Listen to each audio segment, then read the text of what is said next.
Ayan guys, subukan nyo pong lutuin ang tortang Pancit Canton. Masarap po pala siya. At saka nagkakamay ulit ako. Kayo nang bahala maghalo ng mga any kind of vegetable. Mas masarap, mas maganda. Okay? Dadami pa siya.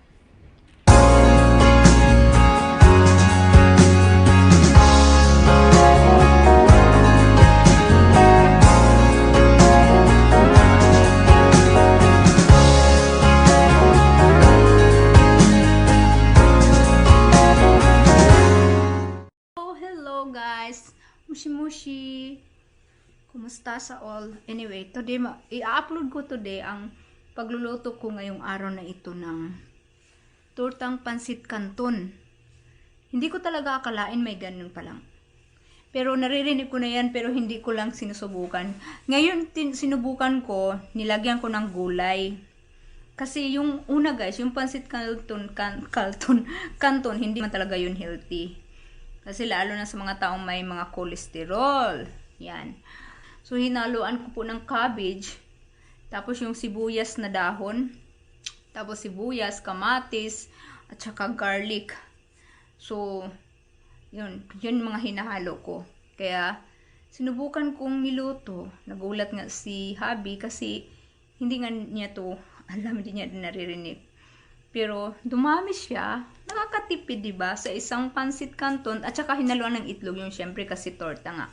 Kung kumakain ka ng Pancit Canton, kunti lang yun 'di ba?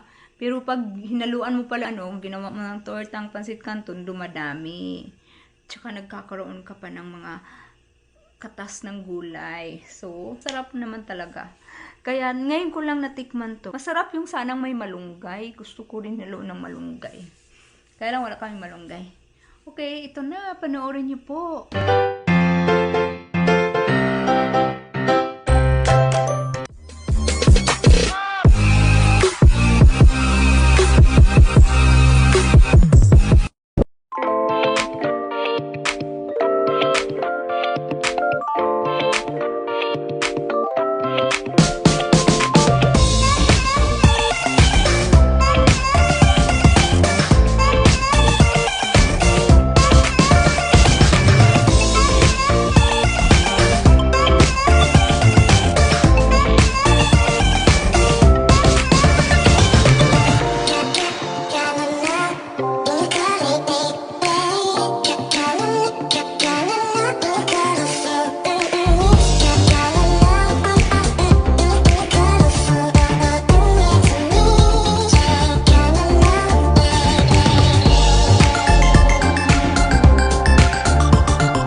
shoutout kay Isi kayo. Thank you! At sa mga lahat ng team ko, dyan po kayo palagi. Oras na dinidisturbo ko yung GC sa chat room. Thank you! At anytime din po, message nyo lang ako. Mga hindi pa po nag-subscribe sa akin, sa may gusto lang, i-click lang yung button para ma-notify po kayo kung mayroon po akong uploading videos. Thank you!